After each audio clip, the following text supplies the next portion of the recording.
ಈ ಥರ ಇವಾಗ ದುಡ್ಡು ಕೊಟ್ಟು ನಮ್ಮ ಹುಡುಗ ತಪ್ಪು ಮಾಡಿದ್ರೆ 5 ಲಕ್ಷ ತಗೋ ಅನ್ನೋ ಥರ ಆಗೋಗ್ಬಿಡುತ್ತಲ್ವಾ. ಅದು ಹಂಗೆಲ್ಲ ಮಾಡಬಾರ್ದು. ಇದು ಬ್ಯಾಡ, ತುಂಬ ಒಂದು ಕೆಟ್ಟ ಮೆಸೇಜ್ ಹೋಗುತ್ತಿದ್ದು.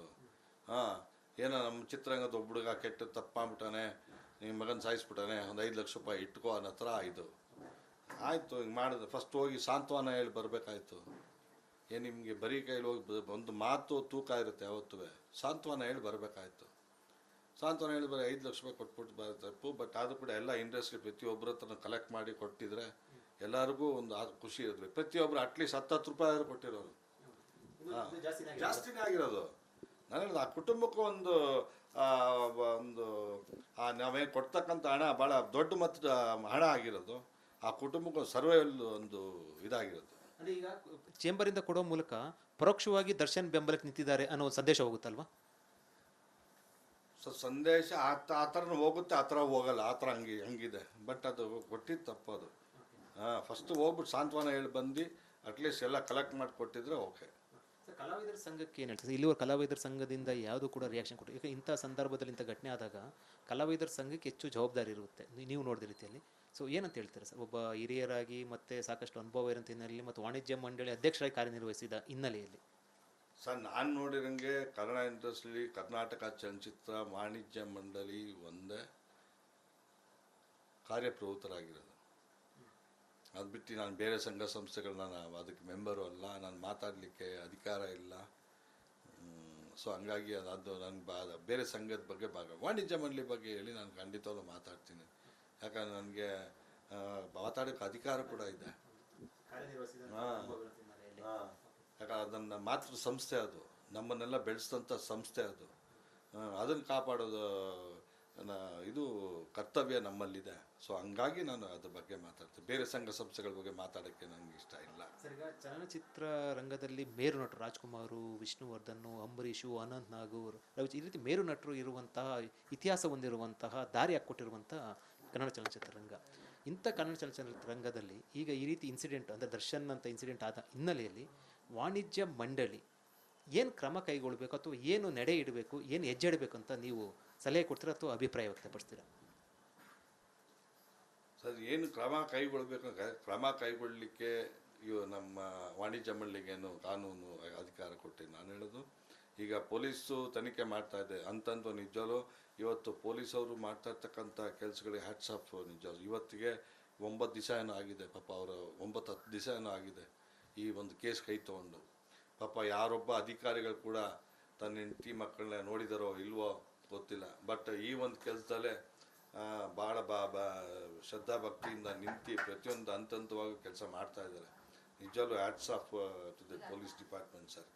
ಬಟ್ ಏನಂದರೆ ಇವತ್ತು ಯಾಕಂದರೆ ನನಗೆ ಪೊಲೀಸ್ ಬಗ್ಗೆ ತುಂಬಾ ಒಂದು ನಂಬಿಕೆ ಉಂಟು. ಸಾರ್ವಜನಿಕವಾಗಿ ಕೂಡ ಪ್ರತಿಯೊಬ್ಬರು ಹೇಳ್ತಾರೆ ಪೊಲೀಸರು ಇಂಥ ಒಂದು ಅಷ್ಟು ಚೆನ್ನಾಗಿ ಮಾಡ್ತಾ ಇದ್ದಾರೆ ಇನ್ವೆಸ್ಟಿಗೇಷನ್ ಅಂತೇಳಿ ಪ್ರತಿಯೊಬ್ಬ ಪಬ್ಲಿಕ್ ಹೇಳೋ ಥರ ಆಯ್ತಲ್ಲ, ಅದು ಖುಷಿ ಆಯ್ತು. ಯಾಕಂದ್ರೆ ನಾನು ಕೂಡ ಒಬ್ಬ ಪೊಲೀಸ್ ಕುಟುಂಬದಲ್ಲಿ ಹುಟ್ಟಿರ್ತಕ್ಕಂಥವ್ನು. ಸೊ ಹಂಗಾಗಿ ಆ ಒಂದು ಪ್ರಶಂಸೆ ಒಂದು ಪೊಲೀಸ್ ಡಿಪಾರ್ಟ್ಮೆಂಟಿಗೆ ಬಂದಾಗ ಭಾಳ ಖುಷಿ ಆಯಿತು. ಆಮೇಲೆ ನ್ಯಾಯಾಲಯ ಸೇಮ್ ನಮ್ಮ ಪೊಲೀಸ್ನವ್ರು ಏನು ಇನ್ವೆಸ್ಟಿಗೇಟ್ ಮಾಡಿ ಪ್ರತಿಯೊಂದು ನ್ಯಾಯಾಲಯಕ್ಕೆ ಕೊಡ್ತಾರೆ, ಅದು ಕೂಡ ನ್ಯಾಯಾಲಯ ಖಂಡಿತವಾಗ್ಲೂ ಎತ್ತಿ ರೀತಿಯ ನ್ಯಾಯ ಸಿಗುತ್ತೆ ಆ ಕುಟುಂಬಕ್ಕೆ. ಮತ್ತು ಯಾರು ಮಾಡಿದ್ದಾರೆ ಈ ಕೃತ್ಯ ಅವ್ರಿಗೆ ಖಂಡಿತವಾಗ್ಲೂ ಶಿಕ್ಷೆ ಆಗೇ ಆಗುತ್ತೆ. ಸೊ ವಾಣಿಜ್ಯ ಮಂಡಳಿದು ರೋಲ್ ಏನಿಲ್ಲ ಸರ್ ಇಂಥ ಘಟನೆ ಆದಾಗ? ಅಂದರೆ ಸಾರ್ವಜನಿಕರಿಗೆ ಮತ್ತೊಂದು ಕಡೆ ಅಭಿಮಾನಿಗಳಿಗೆ ಮತ್ತು ಬೇರೆ ಚಿತ್ರರಂಗದವ್ರು ಕೂಡ ಈ ಕಡೆ ನೋಡ್ತಾರೆ. ಈಗ ಇಡೀ ದೇಶಾದ್ಯಂತ ಚರ್ಚೆ ಆಗ್ತಾ ಇರುವಂಥದ್ದು. ವಾಣಿಜ್ಯ ಮಂಡಳಿ ರೋಲ್ ಏನಿರಲ್ವಾ? ಕ್ರಮನಗಿಂತ ಒಂದು ಸಂದೇಶ ಕೊಡಬೇಕಲ್ಲ, ಏನು ಸಂದೇಶ ಕೊಡೋಕ್ಕೆ ಸಾಧ್ಯ ಇದೆ ಸರ್? ಲಿಮಿಟ್ಸಲ್ಲಿ ಯಾಕಂದರೆ ಸಂಬಂಧಪಟ್ಟಂಥ ಅಧ್ಯಕ್ಷರು ಯಾವ ಥರ ತೊಗೊಳ್ತಾರೆ ಅನ್ನೋದ ಮೇಲೆ ಬರುತ್ತೆ. ಇವರು ಆ್ಯಕ್ಚುಲಿ ಆ್ಯಕ್ಷನ್ ತೊಗೊಬೋದಾಯಿತು. ತೊಗೊಂಬಿಟ್ಟು ಅಟ್ಲೀಸ್ಟ್ ಈ ಕೇಸು ಖುಲಾಸೆ ಆಗೋವ್ರಿಗೂ ಮುಗಿಯೋವರೆಗೂ ಯಾವ ಇದರಲ್ಲಿ ಭಾಗವಹಿಸಂಗಿಲ್ಲ ಅಂತೇಳಿ ಒಂದು ನಾನ್ ಕೋಆಪ್ರೇಷನ್ ಕೊಡ್ಬೋದಾಯಿತು. ಆ ಥರ ಮಾಡ್ಬೋದಾಯಿತು. ಮಾಡೋಕ್ಕೆ ಬೇಕು ಒಂದು ಏನಂತಾರೆ ಅದನ್ನು, ಒಂದು ಧೈರ್ಯ ಇರಬೇಕು ಅಥವಾ ಕಮಿಟ್ಮೆಂಟ್ ಇರಬೇಕು ಅಂತ ಹೇಳ್ತೀರಾ? ಖಂಡಿತವೇ ಸರ್. ಯಾಕಂದರೆ ನಮ್ಮನ್ನು ಜನ ಕುಣಿಸಿರ್ತಾರೆ. ಪ್ರತಿಯೊಬ್ಬರು ಜನ ನಮ್ಮ ಹೆಜ್ಜೆ ಗುರುತು ನೋಡ್ತಾ ಇರ್ತಾರೆ. ನಾವು ಅದನ್ನು ಅವರ ನಿರೀಕ್ಷೆಗೆ ನಾವು ಮುಟ್ಟಬೇಕು. ನಿರೀಕ್ಷೆಗೆ ನಾವು ಮುಟ್ಟಿಲ್ಲ ಅಂದರೆ ನಾವು ಆ ಜಾಗದಲ್ಲಿ ಕುಂತ್ಕೊಂಡಿರೋ ವೇಸ್ಟೇ. ಸರ್, ಈಗ ಒಂದು ಇನ್ಸಿಡೆಂಟ್ ಆದಾಗ ಅಂದರೆ ವೈಯಕ್ತಿಕ ವಿಚಾರ ಮತ್ತು ಅದು ಬಹಿರಂಗ ಆಯಿತು. ನಿಖಿತಾ ಅಂತ ಹೀರೋಯಿನನ್ನು ಕನ್ನಡ ಚಲನಚಿತ್ರ ಇದೇ ಮಂಡಳಿ ಅಥವಾ ಇದೇ ನಿಮ್ಮ ಒಂದು ಒಕ್ಕೂಟ ಬ್ಯಾನ್ ಮಾಡ್ತು ಆಗ. ಸೊ ಈಗ ಹೀರೋ ಈ ಕೊಲೆ ಪ್ರಕರಣ ಪಾಲ್ಗೊಂಡಾಗ ಏನು ಕ್ರಮ ಇಲ್ಲ ಅಂದರೆ ಇದು ಏನು ಡಬಲ್ ಸ್ಟ್ಯಾಂಡರ್ಡು ಅಥವಾ ಒಂದು ಹೀರೋ ಮಹಿಳೆಯರಿಗೊಂದು ನ್ಯಾಯ ಪುರುಷರಿಗೊಂದು ನ್ಯಾಯ ಅಂತ ಒಂದು ಸಂದೇಶ ಹೋಗಲ್ವಾ? ಸೊ ಅವಾಗೇನು ನಿಖಿತಾಗೇನು ಬ್ಯಾನ್ ಏನು ಮಾಡಿರಲಿಲ್ಲ. ನಿಖಿತಾಗ ಬ್ಯಾನ್ ಮಾಡಿದ್ರು, ಅಧಿಕೃತವಾಗಿ ಬ್ಯಾನ್ ಮಾಡಿದ್ರು. ಅಧಿಕೃತವಾಗಿ ಏನು ಮಾಡಿರಲಿಲ್ಲ ಸರ್. ಅಧಿಕೃತ ಮಾಡೋಕ್ಕೆ ಯಾರ ಕೈಲಿ ಸಾಧ್ಯನೇ ಇಲ್ಲ. ಲೆಟ್ರ್ ಕೊಟ್ಬಿಡ್ಲಿ ನೋಡೋಣ. ಬಟ್ ಅವಾಗ ಆ ರೀತಿ ಒಂದು ಅಂದರೆ ನಾನ್ ಕೋಆಪರೇಷನ್ ತೋರಿಸಿದ್ರು, ಆ ರೀತಿನೇ ಮಾಡ್ಬೋದಾಯ್ತು.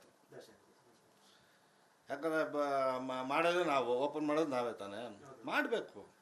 ಎಲ್ಲ ಕೂಡ ಪ್ರೊಡ್ಯೂಸರ್ಸ್ ಇರುವಂಥದ್ದು, ಮತ್ತೊಂದು ಕಡೆ ಡೈರೆಕ್ಟರ್ ಇರೋಂಥದ್ದು. ಸರ್ ನಾನು ಹೇಳೋದು ಮಾಡ್ಬೇಕು ಸರ್. ಏನು ದರ್ಶನ್ ಏನು ಇದು ಮಾಡಿಬಿಟ್ಟೋಣ, ಗನಂದಾರಿ ಕೆಲಸ ಮಾಡೋಣ. ಮತ್ತು ಎಲ್ಲ ಗಮನಿಸಿದ್ರು ಸರ್. ನನಗೂ ದರ್ಶನ್ ಬಗ್ಗೆ ಅಭಿಮಾನ ಇದಿದೆ. ನಮ್ಮ ನಟ, ನಮ್ಮ ಹೀರೋ ಅವನು. ಯಾರೇ ಆಗಲಿ ರೀ, ಮಾಡಿದಾಗ ಇಮ್ಮಿಡಿಯೇಟ್ ಮಾಡಬೇಕದು. ಮಾಡೋಕ್ಕಾಗಲಿಲ್ಲ ಅಂದರೆ ಯಾಕೆ ಇದು ಮಾಡ್ತೀರಿ ನೀವು?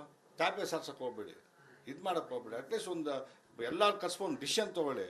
ನಿಮ್ಮೊಬ್ಬರ ಕೈಲಿ ಆಗಿಲ್ವಾ, ಎಲ್ಲ ಕ್ರಾಫ್ಟ್ ಅಧ್ಯಕ್ಷರು ಕರ್ಸಿ ಮಾಡಿ ಒಂದು ಡಿಸಿಷನ್ ತೊಗೊಳ್ಳಿ.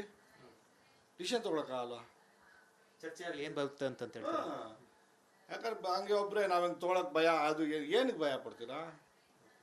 ಯಾರಿಗೆ ಭಯ ಪಡ್ತೀರಾ? ಜನ ನಿಮ್ಗೆ ಓಟ್ ಹಾಕಿ ನಿಲ್ಲಿಸಿ ಅಲ್ಲಿಗೆ ನೀವು ಕೊಡ್ಸಿರೋದು ಜನಕ್ಕೋಸ್ಕರ ಇರ್ಬೇಕು ನೀವು. ಏನಾದರೂ ದರ್ಶನ್ ಏನಾದರೂ ಕ್ರಮ ಕೈಗೊಂಡ್ಬಿಟ್ರೆ ಮತ್ತೆ ಚಲನಚಿತ್ರಕ್ಕೆ ಏನು ಎಫೆಕ್ಟ್ ಆಗ್ಬಿಡುತ್ತೆ ಅಂತ ಏನಾದರೂ ಆತಂಕ ಇದೆಯಾ? ಯಾವುದು?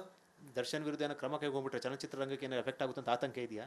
ಸರ್, ದರ್ಶನ್ ನಂಬ್ಕೊಂಡು ಸಿನಿಮಾ ಇಂಡಸ್ಟ್ರಿ ಇಲ್ಲ, ಸಿನಿಮಾ ಇಂಡಸ್ಟ್ರಿ ನಂಬ್ಕೊಂಡು ದರ್ಶನ್ ಇಲ್ಲ. ಹೇಳ್ತೀನಿ, ಇಲ್ಲಿ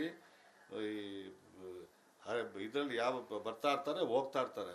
ಬಟ್ ಆ ರೀತಿ ಒಬ್ಬನ ನಂಬ್ಕೊಂಡು ಯಾವ ಚಿತ್ರರಂಗ ಇಲ್ಲ ಸರ್. ಒಬ್ಬನ ಹೇಳ್ಕೊಂಡು ದರ್ಶನ್ ನಂಬ್ಕೊಂಡೇನು ಸಿನಿಮಾ ರಂಗ ಇಲ್ಲ. ನಾನು ಹೇಳೋದು ಅದು ಅರ್ಥ ಮಾಡ್ಕೊಬೇಕು ಎಲ್ಲರೂ. ಈಗ ಈ ಪ್ರಕರಣಲ್ಲಾಗಿದೆ, ದರ್ಶನ್ ಅವ್ರ ಫ್ಯಾಮಿಲಿ ಕೂಡ ತಮ್ಮ ಪರಿಚಯ ಇರೋಂಥದ್ದು, ತಮ್ಮ ಇರಲಿ ತಾಯಿ ಇರಲಿ ಯಾರೂ ಕೂಡ ಬಂದು ನೋಡಿಲ್ಲ, ಸ್ನೇಹಿತರು ಕೂಡ ಬಂದು ನೋಡಿಲ್ಲ. ಸೊ ಏನನ್ಸುತ್ತೆ ಸರ್ ಇದು ನೀವು ಹತ್ರದಿಂದ ನೋಡಿದಂಥ ಹಾಗೆ? ಎಲ್ಲ ಬೇಸರ ಆಗ್ತದೆ. ಯಾಕೆ ಪಾಪ ಇವನು ದರ್ಶನ್ ಯಾಕೆ ಹಿಂಗೆ ಮಾಡ್ಕೊಂಡ? ಯಾಕಂದರೆ ಒಂದು ಏನೇ ಆಗಲಿ, ಕಷ್ಟ ಸುಖ ಆಗಲಿ, ಸ್ನೇಹಿತರಾಗಲಿ ಮತ್ತೊಬ್ಬರಾಗಲಿ ಯಾರು ಬಂದೇ ಬರ್ತಾರೆ. ಬಟ್ ಯಾರು ಬರದೇ ಇರೋ ಒಂದು ಪರಿಸ್ಥಿತಿ ಅವನೇ ತಂದ್ಕೊಂಡ್ಬಿಟ್ನಲ್ಲ ಅಂಥೇಳಿ ಭಾಳ ಬೇಸರ ಆಗ್ತದೆ. ಬಟ್ ಆದಷ್ಟು ಏನೇ ಆಗಲಿ, ಈ ಕೇಸ್ ಒಂದಿನ ಏನು ಒಂದು ಒಳ್ಳೆಯದು ಕೆಟ್ಟದ್ದು ಏನೋ ಒಂದು ಆಗಬೇಕು. ಇನ್ನು ಮುಂದೆ ಆದರೂ ಅಟ್ಲೀಸ್ಟ್ ದರ್ಶನ್ ಸಮಾಜದಲ್ಲಿ ಒಂದು ಒಳ್ಳೆಯ ವ್ಯಕ್ತಿಯಾಗಿ ಬೆಳೀಲಿ ಅಂತೇಳಿ ನನ್ನ ಆಸೆ.